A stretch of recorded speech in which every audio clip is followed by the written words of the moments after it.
Today, we are diving into two skills that can, no joke, completely change your relationship with yourself and with the world around you. I'm talking about self-compassion and gratitude.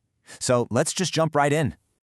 So, I want you to think about this for a second. When you mess up, when you feel like you're not enough, or you're just having a really rough day, what's the tone of that voice inside your head? Is it just a constant stream of criticism, or is it warm and understanding? How you answer that question really gets to the very heart of what we're talking about today.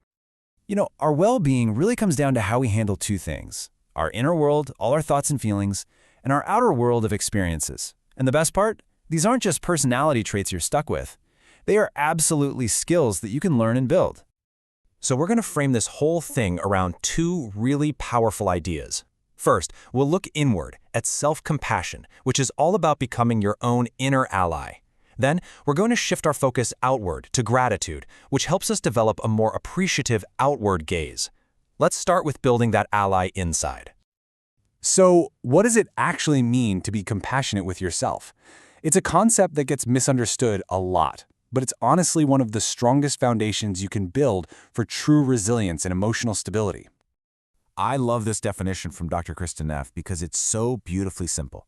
It just asks you to reframe the situation. What if you treated yourself with the same support and kindness that you would automatically give to a good friend?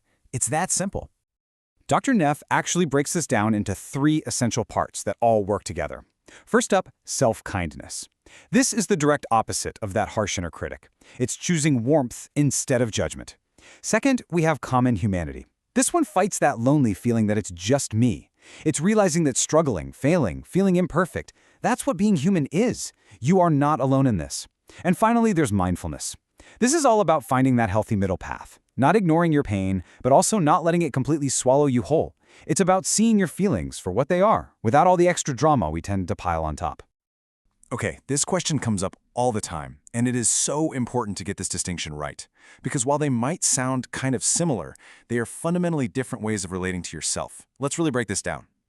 So here's the core difference. Self-esteem is usually conditional. It's always asking, am I succeeding? Am I better than everyone else? So your sense of self-worth is on a total roller coaster. It goes up and down with every single win or loss. Plus, research links it pretty strongly with narcissism. Self-compassion, though, it's unconditional. Your worth isn't up for debate. It's based on the simple truth that you're a human being who deserves kindness. It's stable, it's always there for you, especially when you fail, which, is the exact moment self-esteem tends to pack its bags and leave you high and dry.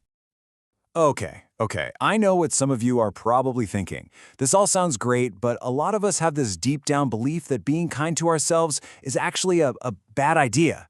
And the research shows this. People are genuinely afraid of self-compassion. So let's tackle those fears head on. All right, the first big myth: self-compassion is for the weak. I get it. We live in a culture that's all about being tough, so the idea of being gentle with yourself when you're struggling can feel a lot like giving up. But is that really true?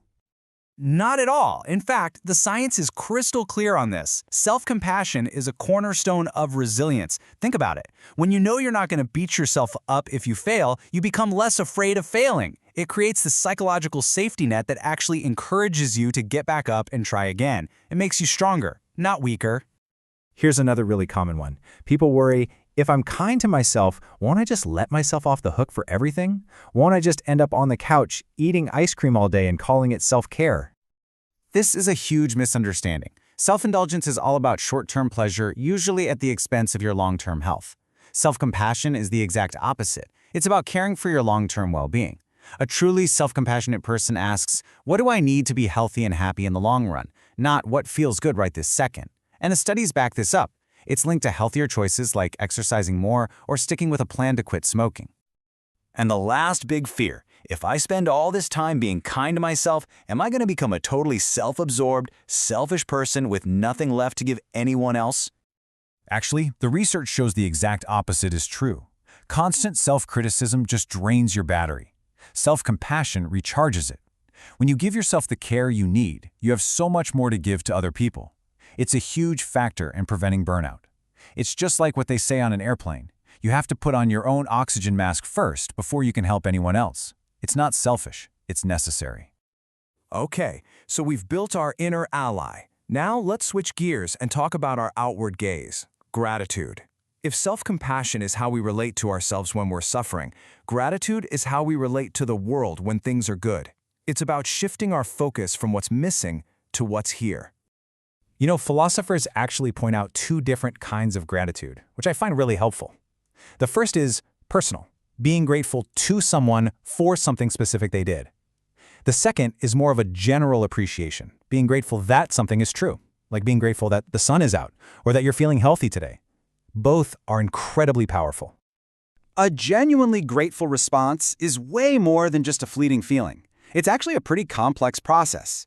First, on a cognitive level, you have to recognize that something good has even happened. Then there's the affective part. You actually feel thankful. But then it often moves into action.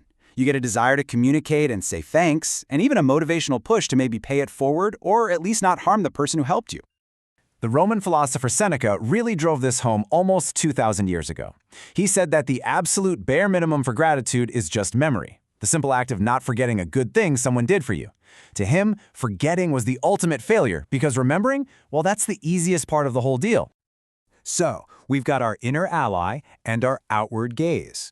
We've got the theory down. Now, let's get practical. How do we actually build these skills? And what does the science have to say about how well they work? And let me be clear, this isn't just some feel-good pop psychology stuff. Over the last couple of decades, there has been a mountain of scientific research showing the real, measurable benefits of both self-compassion and gratitude on our mental and physical health. I really want to emphasize this. In psychology, when scientists say they found a large effect size, that is a huge deal. It means the effect is strong and consistent. One major meta-analysis, which combined the data from 20 separate studies, found that self-compassion has this incredibly powerful protective effect against anxiety and depression. The kinder you are to yourself, the more resilient you become. And the evidence for gratitude? It's just as strong.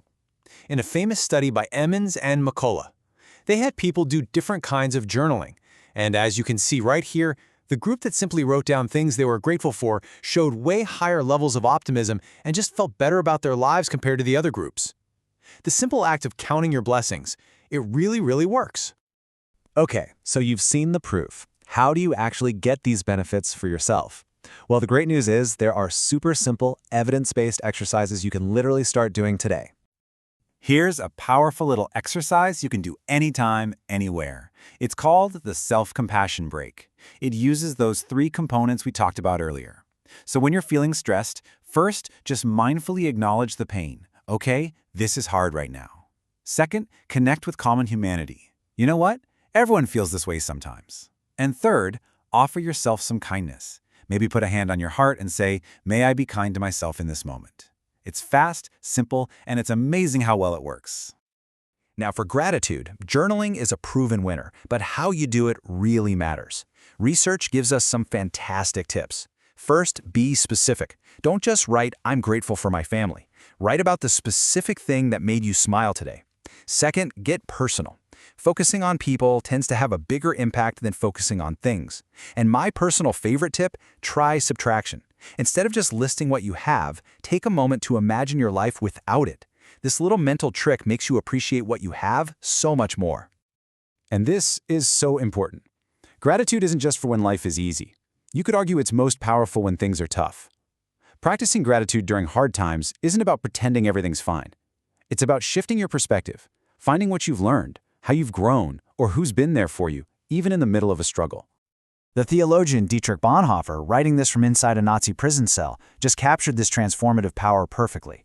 Gratitude doesn't erase painful memories, but it can reframe them. It can help us find peace and maybe even joy by focusing on the strength we gained or the lessons we learned.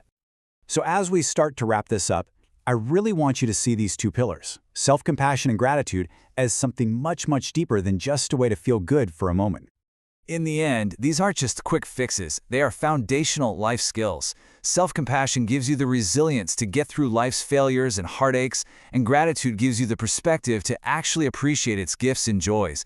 Together, they create this amazing psychological toolkit for a more stable, meaningful life. And that brings us to one final question for you to take with you. You don't have to do anything big. Just think, what is one tiny, simple thing you can do today? Maybe it's just pausing when you're stressed and offering yourself a kind word instead of a harsh one. Or maybe it's just sending a quick text to a friend to say thank you. How are you going to start?